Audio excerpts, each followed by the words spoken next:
بسم اللہ الرحمن الرحیم۔ ناظرین محترم، دنیا میں کوئی بھی شخص کسی ایسی عمارت میں جانا ہرگز پسند نہیں کرے گا جس عمارت کی بنیادیں کمزور ہوں، چاہے وہ عمارت کتنی ہی خوبصورت کیوں نہ ہو۔ آج دنیا میں ہمیں دو طرح کے طبقات ملتے ہیں، ایک وہ جنہوں نے اللہ تبارک و تعالیٰ کے حکم کے مطابق اس کی ذات پر ایمان قبول کیا اور اسلامی عقائد کو دل سے تسلیم کیا، جنہیں مسلمان کہتے ہیں، اور ایک تعداد ان کی بھی پائی جاتی ہے جنہوں نے اسلام قبول نہیں کیا۔ اچھا، ان میں ہمیں بہت سے ایسے لوگ ملتے ہیں جن کے اخلاق اور کردار بہت اچھے ہیں اور ان کا رویہ جو ہے دوسروں کے ساتھ ہمدردانہ ہے، اخوت کے تقاضوں کو بظاہر وہ پورا کرتے ہوئے نظر آتے ہیں، لیکن یہ یاد رکھیے کہ کل بروز قیامت ان کا کوئی حصہ نہیں، یہ ہمارا پیارا قرآن ہمیں بتاتا ہے۔ چنانچہ ان کی مثال اس عمارت کی سی ہے کہ جو ہے تو بہت ہی خوبصورت، لیکن اس کے نیچے پلر نہیں ہے، وہ بغیر کسی بنیاد کے کھڑی ہے۔ لیکن مسلمانوں کا حال بھی آپس کے اندر ایک دوسرے پر اعتماد کرنے کا وہ بھی بڑا عجیب و غریب ہے۔ کوئی مسلمان کسی دوسرے مسلمان پر مکمل طور پر اعتماد کرنے کے لیے تیار نہیں ہے، ایک دوسرے کو شکوک و شبہات کی نظر سے دیکھتے ہیں۔ وجہ یہ ہے کہ ہمارے پاس بنیادیں ضرور ہیں لیکن وہ انتہائی کمزور ہیں، اور بالکل اسی طریقے سے کہ کوئی شخص کمزور بنیادوں والی عمارت پر اعتماد ہرگز نہیں کرتا، اسی طریقے سے آپس میں مسلمان ایک دوسرے پر اعتماد نہیں کرتے، اور یہ ایک بہت بڑا المیہ ہے۔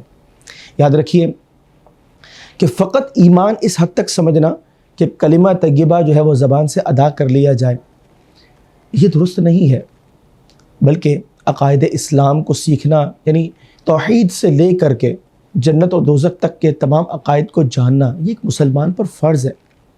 اسی طریقے سے ایمان کے کچھ تقاضے بھی ہوتے ہیں، ان تقاضوں کی تکمیل بھی بہت ضروری ہوتی ہے، اور یہ بھی ذہن نشین رکھیے کہ ایمانداری ایمان کی قوت سے آتی ہے۔ کوئی شخص اگر اپنے ذہن میں یہ سمجھتا ہے کہ صرف میں نے کلمہ طیبہ پڑھ لیا تو شاید اب میرے ایمان کے حوالے سے تو کوئی مسئلہ نہیں ہے، بہت سے ایسے لوگوں کی تاریخ میں مثالیں موجود ہیں کہ جو دنیا میں غفلت کی زندگی گزارتے رہے، رب تبارک و تعالیٰ کے کلام کو کبھی سمجھنے کی کوشش نہ کی، اور اینڈ ایسا ہوا کہ ان کا ایمان آخری وقت میں ضائع ہو گیا۔ نبی پاک صلی اللہ علیہ وسلم نے اپنی احادیث میں بہت ساری ایسی چیزیں بتائی ہیں کہ جن میں ایمان کی قوت حاصل ہوتی ہے۔ کہیں آپ نے ایمان کی حقیقت کو بیان کیا، کہیں اس کے تقاضوں کی تکمیل کا درس دیا، یوں ایمان سے متعلق مختلف احادیث و طیبہ ہمیں ملتی ہیں۔ آج بخاری شریف کی ایک بہت ہی پیاری روایت جس پر ایمان کی مضبوطی کی بنیادیں ہیں، یعنی اگر کوئی شخص یہ چاہتا ہے کہ میرا ایمان مضبوط اور کامل ہو جائے تو ضروری ہے اس حدیث پاک پر عمل کرنا۔ آپ صلی اللہ علیہ وسلم نے ارشاد فرمایا، لا یؤمن احدکم حتی اکون احب الیہ من والدہ وولدہ والناس اجمعین۔ تم میں سے کوئی بھی شخص اس وقت تک کامل مومن نہیں ہو سکتا جب تک میں اسے اس کی اولاد، اس کے والدین اور تمام لوگوں سے زیادہ محبوب نہ ہو جاؤں۔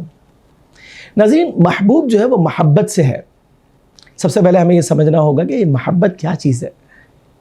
یاد رکھیے کہ محبت کسی چیز کی طرف دل کے میلان کو کہتے ہیں، اور یہ ایسا میلان ہوتا ہے جو محبوب کی خواہش کے موافق ہوتا ہے، یعنی جس چیز کو محبوب پسند کرتا ہے نا، اس چیز کی طرف اگر انسان کا میلان ہو تو یہ محبت ہے۔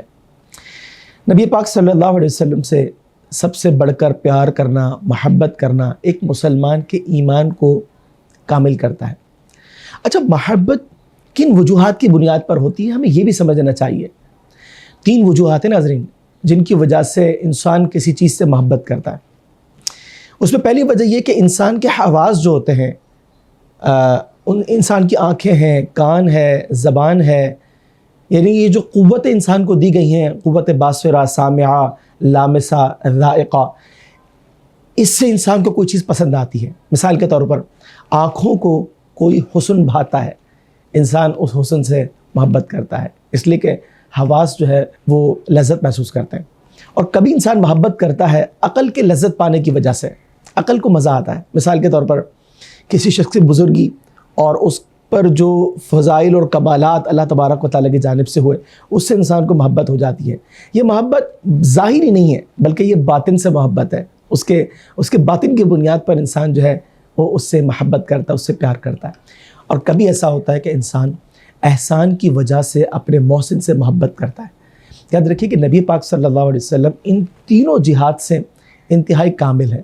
اگر آپ صلی اللہ علیہ وسلم کی خوبصورتی کی بات کی جائے تو سیدنا حسان بن ثابت رضی اللہ تعالیٰ عنہ فرماتے ہیں وَأَحْسَنُ مِنْكَ لَمْ تَرَ قَطُّ عَيْنِي وَأَجْمَلُ مِنْكَ لَمْ تَلِدِ النِّسَاءُ خُلِقْتَ مُبَرَّأً مِنْ كُلِّ عَيْبٍ كَأَنَّكَ قَدْ خُلِقْتَ كَمَا تَشَاءُ۔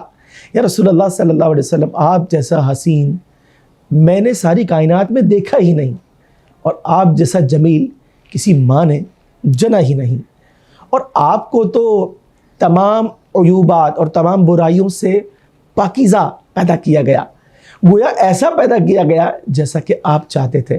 یعنی نبی پاک صلی اللہ علیہ وسلم کی خوبصورتی پر ساری خوبصورتیاں ختم ہیں، سارے جمال مل کر آپ صلی اللہ علیہ وسلم کے جمال کے مقابلے کی تاب نہیں رکھتے کہ آپ محبوب خدا ہیں، ٹھیک۔ اور اسی طریقے سے اگر محبت کی جائے عقل کی لذت پانے کی وجہ سے، تو نبی پاک صلی اللہ علیہ وسلم اپنے فضائل و کمالات میں سب سے بڑھ کر ہیں۔ یہ تو ہم سبھی جانتے ہیں کہ اللہ تبارک و تعالیٰ نے اگر کسی کو سب سے بڑا مرتبہ، سب سے بڑا مقام، سب سے بڑی عظمت سے اگر کسی کو نوازا، وہ ہمارے پیارے محبوب صلی اللہ علیہ وسلم کی ذات ہے۔ اگر اس میں اعتبار سے بھی محبت کی جائے تو حضور صلی اللہ علیہ وسلم سے سب سے بڑھ کر محبت ہونی چاہیے۔ اسی طریقے سے انسان کبھی محبت کرتا ہے اپنے اوپر احسان کی وجہ سے۔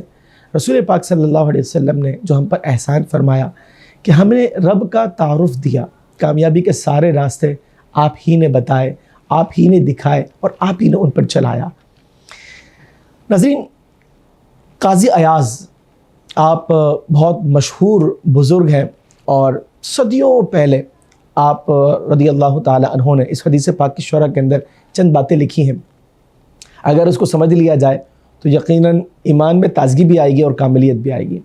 آپ ارشاد فرماتے ہیں کہ رسول پاک صلی اللہ علیہ وسلم کی محبت یہ ہے کہ آپ کی سنت کو اور آپ کی اتباع کو کامل طریقے سے اپنایا جائے۔ یعنی اگر ہم عبادات کریں، ہمارے اخلاق ہوں، ہمارا کردار ہو، اس میں اخلاص ہونا چاہیے، اور نبی پاک صلی اللہ علیہ وسلم نے جیسا بتایا، جیسا کر کے دکھایا، اس کو اپنانا چاہیے۔ اور وہ شخص ہمیشہ رسول پاک صلی اللہ علیہ وسلم کے دین کا دفاع کرتا رہے۔ جب بھی کبھی اسلام پر بات آئے نا تو یہ شخص پیش ہو۔ اور اسی طریقے سے آپ مزید فرماتے ہیں کہ اپنے جان اور مال کو رسول پاک صلی اللہ علیہ وسلم پر قربان کر دیں۔ جب یہ ایسا کر لے گا تو ایمان کی حقیقت کو پا لے گا۔